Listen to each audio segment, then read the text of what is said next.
साहेब, उपमुख्यमंत्री माननीय एकनाथरावजी शिंदेजी,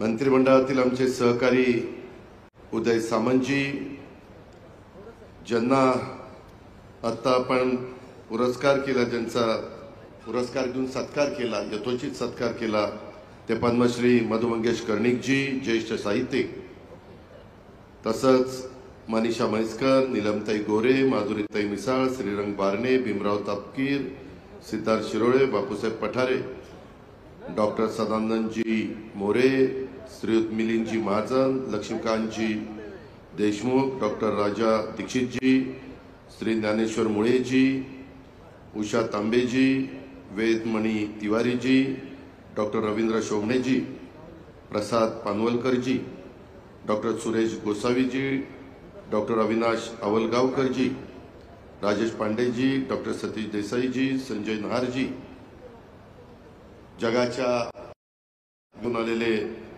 आणि राज्याच्या पण, देशाच्या पण आणि पुणे शहराच्या पण वेगवेगळ्या परिसरातून आलेले मराठी भाषेवर प्रेम करणारे सर्वच माझे बंधू भगिनी, पत्रकार मित्र, प्रशासकीय अधिकारी वर्ग आणि माझ्या तरुण मित्रांनो, राज्याच्या मराठी भाषा विभागाने हा आयोजित केलेला तिसऱ्या विश्व मराठी संमेलनाच्या साठी महाराष्ट्राच्या शैक्षणिक सांस्कृतिक राजधानीमध्ये, या ऐतिहासिक पुण्यनगरीमध्ये उपस्थित सर्व माझ्या मराठी जनांचं, सर्व इथं आलेल्यांचं, जिल्ह्याचा पालकमंत्री या नात्याने मी सर्वात पहिल्यांदा मनापासून स्वागत करतो। मराठी भाषेवर, मराठी साहित्यावर, मराठी संस्कृतीवर प्रेम करणारी आणि महाराष्ट्राच्या इतिहासाबद्दल अभिमान स्वाभिमान बाळगणारी, महाराष्ट्र गौरवासाठी काम करणारी, जगाच्या कानाकोपऱ्यातून आलेले तुम्ही सगळेजण महाराष्ट्राभिमानी मंडळी आहात आणि या ठिकाणी उपस्थित झालाय। महाराष्ट्राच्या गौरव वाढवण्यासाठी आपापल्या परीनं तुम्ही योगदान देता। तुमच्या महाराष्ट्र प्रेमाबद्दल, महाराष्ट्र अभिमानाबद्दल मी मनापासून तुम्हाला धन्यवाद देखील देतो, तुमचे आभार देखील मानतो। आपला महाराष्ट्र फक्त सांध्यापासून बांध्यापर्यंत किंवा महाराष्ट्राच्या भौगोलिक सीमापुरता मर्यादित, देशाच्या जगाच्या कानाकोपऱ्यात ज्या ज्या ठिकाणी माझ्या मराठी माणसांनी झेंडा रोवला, ज्या ज्या ठिकाणी मराठी माणसांना पाऊलखुणा उमटवल्या, इतिहासातल्या आणि वर्तमानातल्या त्या पाऊलखुणांना आम्हाला सर्वांना एक रास्त अभिमान आहे। थोडंसं इतिहासात जायचं म्हटलं तर इतिहासात 1758 मध्ये सध्याच्या पाकिस्तानमधील लाहोर, मुलतान सारखी गावं जिंकून मराठ्यांनी अफगाणिस्तानात अटकेपार झेंडा रोवला होता।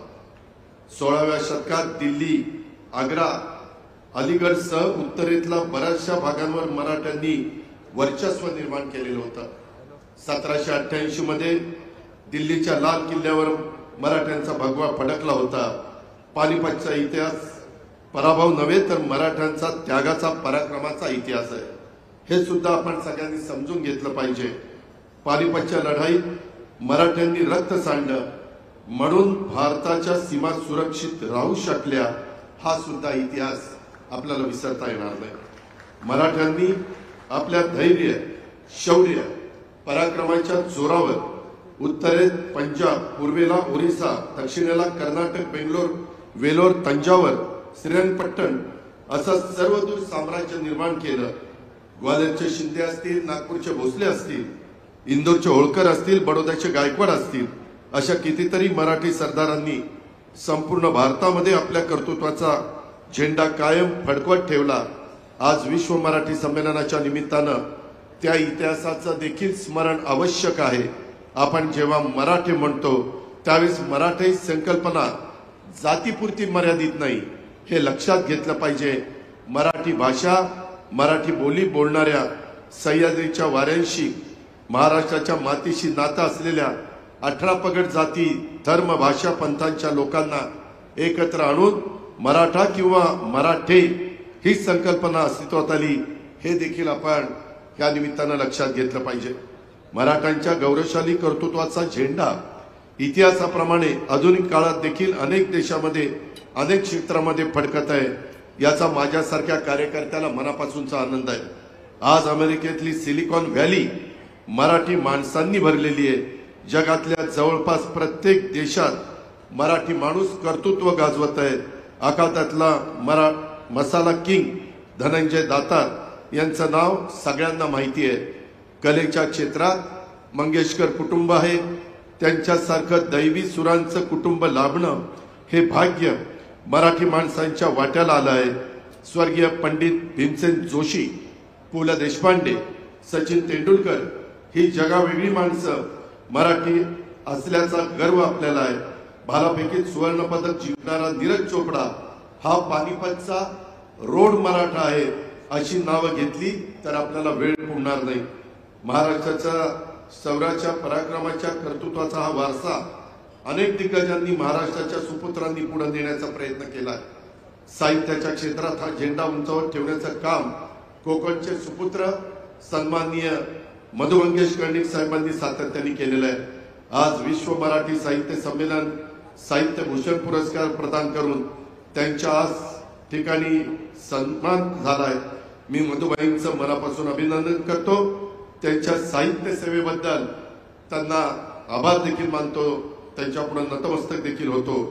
मधुबाईंबद्दल बोलायचं तर मराठी साहित्य विश्वासी गेल्या 75 वर्षाहून अधिक काळ एकरूप झालेलं त्यांचं व्यक्तिमत्व बाल सन्मित्र मासिकात 1945 मध्ये त्यांची कविता पहिल्यांदा छापून आली।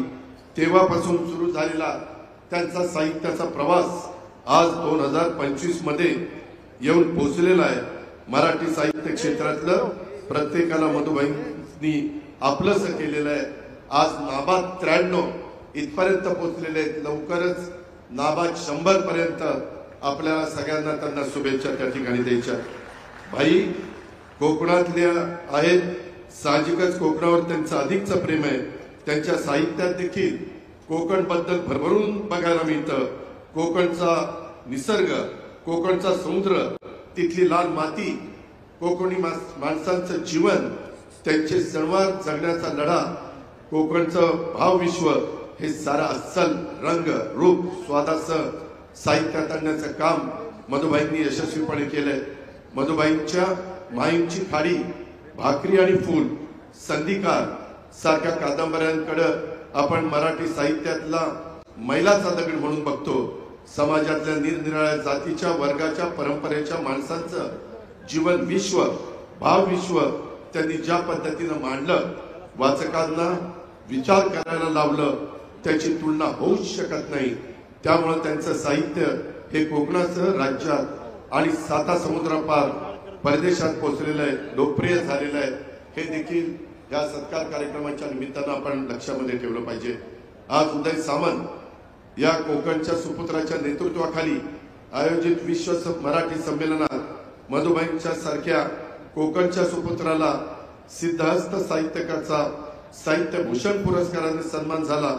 या सोहळ्याचा साक्षीदार होण्याची संधी आपल्या ज्यांना ज्यांना त्या ठिकाणी मिळाली हे आपल्या सर्वांचं भाग्य आहे असं मी समजतो।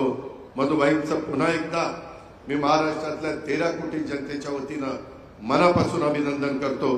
मधुबाईंचा सतत माणसात मिसळण्याचा स्वभाव, हसतमुख चेहरा पाहिल्यानंतर आपल्यालाही त्यांच्याकडून प्रेरणा मिळते, ऊर्जा मिळते। आम्हालाही ती ऊर्जा प्रेरणा कायम मिळत राहो यासाठी बाईंना उत्तम आरोग्य आणि दीर्घायुष्य अशी प्रार्थना मी या ठिकाणी करतो आणि त्यांचं पुन्हा एकदा अभिनंदन करतो। महाराष्ट्राला अभिजात भाषेचा मराठी भाषेचा दर्जा मिळाल्यानंतर हे तसं बघितलं तर पहिलंच विश्व मराठी संमेलन, त्यामुळे या संमेलनाला एक वेगळं महत्व आहे। मराठीला अभिजात भाषेचा दर्जा देऊन महाराष्ट्राचा गौरव वाढवणाऱ्या देशाचे लोकप्रिय पंतप्रधान नरेंद्र मोदी साहेबांचं आणि त्यांच्या केंद्रीय मंत्रिमंडळाचं देखील मी आभार मानतो। राज्यातल्या 13 कोटी जनतेच्या वतीनं त्यांना धन्यवाद देतो।